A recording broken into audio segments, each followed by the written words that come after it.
greeting. It is a pleasure to see you alive, Master, provided my receptors are not off focus.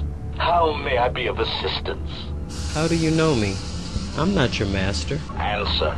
I am a survivor of the Harbinger, just as you were, Master. With the unexpected termination of my previous master, you are the only organic which I may now serve. Who was your previous master?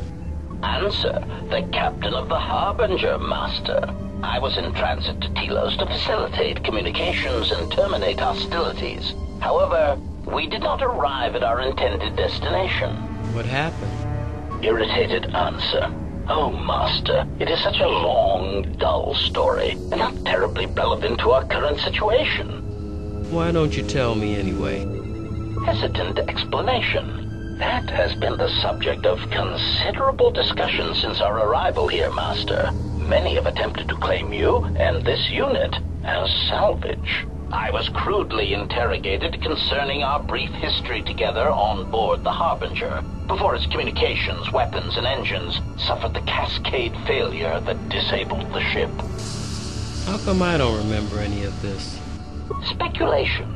It is possible you were incapacitated and locked in the well-shielded cargo compartment as the Harbinger was being systematically crippled, Master. Incapacitated? Clarification. Yes, Master. No doubt the flurry of destruction on board the Harbinger somehow drugged you into a stupor from which you could not awaken. Most curious. Drugged? What do you mean drugged? Placation. Merely a turn of phrase, Master. I meant to communicate only that you were somehow rendered unconscious before you were locked securely in the cargo hold. Care to explain how I was locked in the cargo hold? Clarification. By locked, I meant sealed, Master. My vocabulator seems to be malfunctioning. Fine. What happened next? Recitation. Following the unusual set of coincidences that led to the cascade failure in the Harbinger's systems, we were boarded by a small freighter with unknown ID codes. It appeared that this freighter had been attacked, and the captain wanted to study it. This freighter appeared to be still spaceworthy. Your cargo compartment was breached, and you were taken on board the freighter shortly before the Harbinger's systems began to go critical. I, too, managed to board the freighter before the Harbinger's destruction. We were most fortunate to have survived, Master. What was this freighter that the Harbinger brought on board? Explanation? I believe it was a smuggler's vessel by the name of the Ebon Hawk. Speculation. As to its purpose, I do not know. Perhaps it was always its intention to play dead, then kidnap you off the Harbinger and rob me of my bounty. Bounty? Clarification.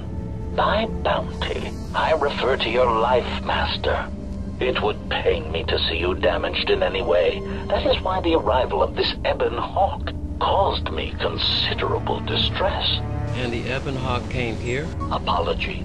My memory core cannot provide a clear answer on that point, Master. Suffice to say that once we arrived at this floating rock, our situation became much clearer. How so? Explanation. Despite my market value, Master, the miners were far more interested in you. It did not take long for me to ascertain the reason for this. While an HK protocol droid is a valuable piece of property, Jedi are worth much more in certain exclusive markets across the galaxy. Painful admission. I must confess to feelings of inferiority at the speculated difference between my value and the price for your capture. I was forced to remind myself it was not due to a failing of my model or function, but because you were a Jedi. How did they find out I was a Jedi? Surprised answer. Why, I told them, Master. You are the exiled Jedi who served with Revan in the Mandalorian Wars, are you not? I hope all that has happened has not been the result of a miscommunication. If so, then the problem lies with the core word databases, which are notoriously spotty. That information wouldn't have been in the core ward databases, only in the Jedi archives. Indignant exclamation.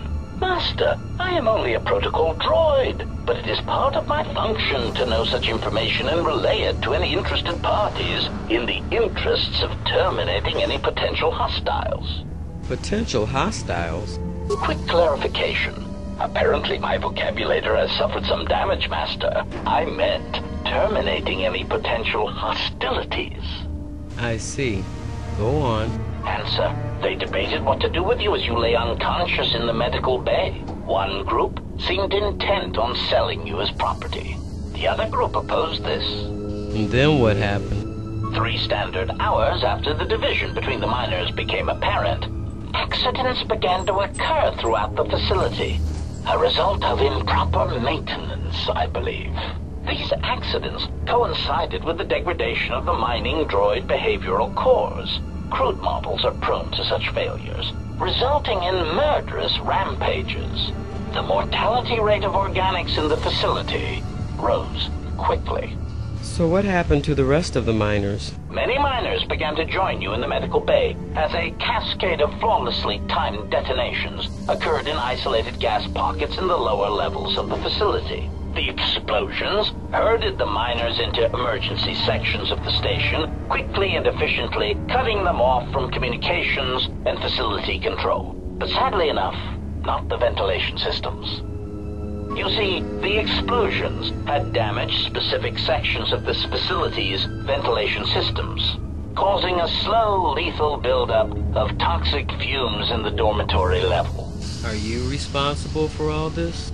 Defensive answer.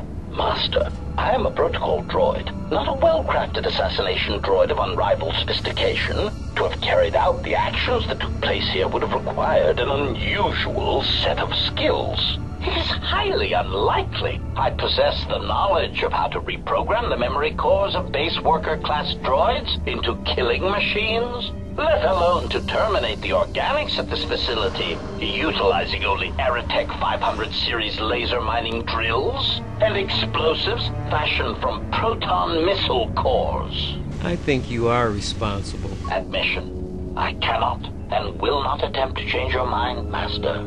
I would urge you to consider that your Kolto tank treatments may have caused some disorientation. I'm looking for a way into the Paraga's hangar bay. Pitying answer. Oh, that is unfortunate, Master. The hangar is sealed behind a containment field. It would be impossible to open it. Well, there must be an override code. Answer. Only the Paragus administration officer would have such codes, Master. If he hasn't already been murdered in an unfortunate accident, then he is trapped in the dormitory section, which has been effectively cut off from the facility by explosives. There must be another way to reach the dormitory. Theory. You could walk across the surface of the asteroid to the dormitory airlock, but such a route would be extremely hazardous, and I do not wish to see you damaged. Those miners could be hurt or in danger. We need to make sure they're all right. I encourage you to return to the medical bay and wait for retrieval from a vessel that is no doubt on the way, even as we continue this pointless conversation. I'm going to find those miners, and you're going to help me. Weary resignation. Very well, Master, but there is very little that I can do. You see, the airlock is sealed by a code. All right, so how do I get the code to the airlock? Correction. Oh, I already possess the code, Master, but I am afraid that it will do you no good. If you have the code, then give it to me. Condescending explanation. Master, the console governing the droid maintenance area and the airlock is voice printed. The code is maintenance control, voice print ID R1B5. But unless the maintenance officer speaks the code, it is useless. Then how can I bypass the voice print? Answer. Master, you cannot. You are trapped here just as I am. There is nothing to do, except patiently wait for whatever the future has in store for us.